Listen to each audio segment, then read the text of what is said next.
বন্যা, ঝড়, বৃষ্টি, তুফান থেকে বাঁচার দোয়া।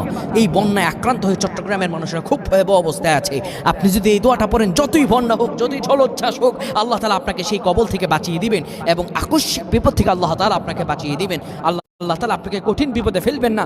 আল্লাহর উপর তাওয়াক্কুল যে ব্যক্তি করে, ওয়া ইয়াতাওয়াক্কাল আলাল্লাহ ফাহুয়া হাসবুক, আল্লাহ রাব্বুল আলামিন বলেন যে ব্যক্তি আমার উপর তাওয়াক্কুল করে আমি তার জন্য যথেষ্ট হয়ে যাই। দেখুন, বিপদ আল্লাহ রাব্বুল আলামিন দুই কারণে দিয়ে থাকেন। একটি হলো আল্লাহ পরীক্ষা করেন, আরেকটি বিপদ হচ্ছে আমাদের হাতের কামাই। আল্লাহ তাআলা জানিয়ে দিচ্ছেন, যহরাল ফাসাদু ফিল বাররি ওয়াল বাহর বিমা কাসাবাত আইদিন নাস।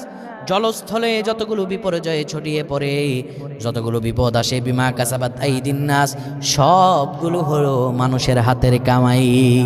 সূরা আশ-শুরা আল্লাহ তাআলা বলেন, ওমা আসাবাকুম মিন মুসিবাতিন ফাবিমা কাসাবাত আইদিকুম।